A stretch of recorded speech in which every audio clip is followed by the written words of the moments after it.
Hello, it's Alex and welcome to Hey Little Thrifter. I'm back with another Nightmare Queens video where I talk about vintage horror written by women, and today I'm going to be talking about Doll's Eyes by Bari Wood.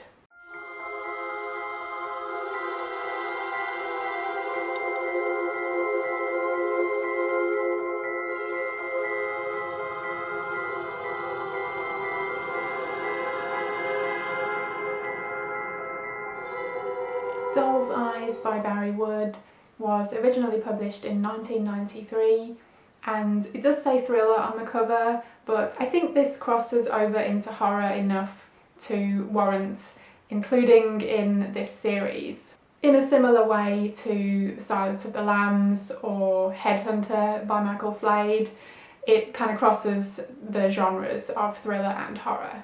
So the basic premise of Doll's Eyes is that we're on the hunt for a serial killer. There have been a few women murdered in a very brutal way, and the killer has not yet been found. And we are introduced to a character called Eve. She comes from a very wealthy family and she has psychic abilities. So if she touches someone or an object that a person has touched, she's able to see something that happened to them or will happen to them. And one day she touches something that provides her with the vision of a woman being murdered in the woods, and she sees the person doing it, but only certain details.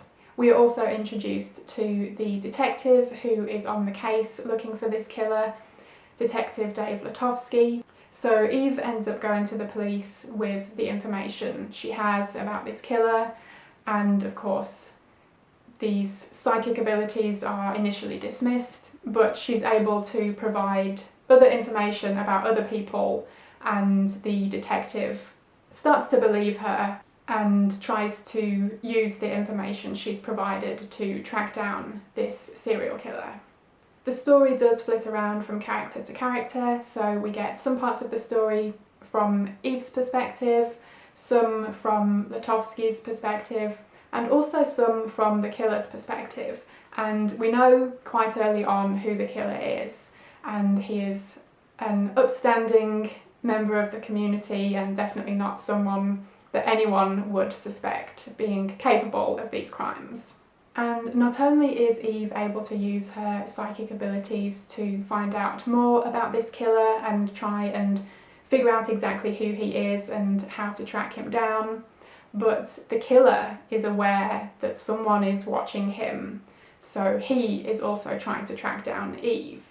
I really enjoyed this novel. I thought it was a really unique story. We have partly a police procedural on the hunt for a killer. We also have this psychic element and the abilities of Eve and how that has affected her and her life over the years. It means that it's very hard for people to get close to her because they know she's able to see things. It's really well written, very absorbing and fast-paced. I definitely wanted to keep reading to find out exactly how everything was going to pan out. We also find out more about the killer and his past, and a bit of the nature versus nurture conversation into what might have made him do what he does. Another thing I really liked about this is that it has quite a hard edge to it, and I find that a lot of thrillers can be kind of flashy, for want of a better word, but this one is pretty dark and bleak, which I really liked. Overall, I rated this 4 stars out of 5, an excellent read and definitely one that I would recommend. I also wanted to mention the film adaptation of this book, which is called In Dreams. This came out in 1999. It was directed by Neil Jordan and stars Annette Bening and Robert Downey Jr. And I remember seeing this when it came out for rental on VHS, and I think I saw it a couple of times and quite enjoyed it, but it's been a while, so I thought now that I'd read the book I would revisit the film. And it's very different to the book. it really only takes the basic elements of there being a serial killer and there being a psychic who is able to help track him down. Other than that, it does a lot of its own thing, some of which I really liked and some of which not so much, but it's still worth a watch. So I enjoyed the film too, but I think I liked the book more, and I would definitely be interested to see a more faithful film adaptation of the book. I think that would be really interesting. So those are my thoughts on Doll's Eyes by Bari Wood. Let me know if you've read this one or if you're thinking about picking it up. Thank you ever so much for watching. I hope you enjoyed it, and hopefully I will see you again in my next video.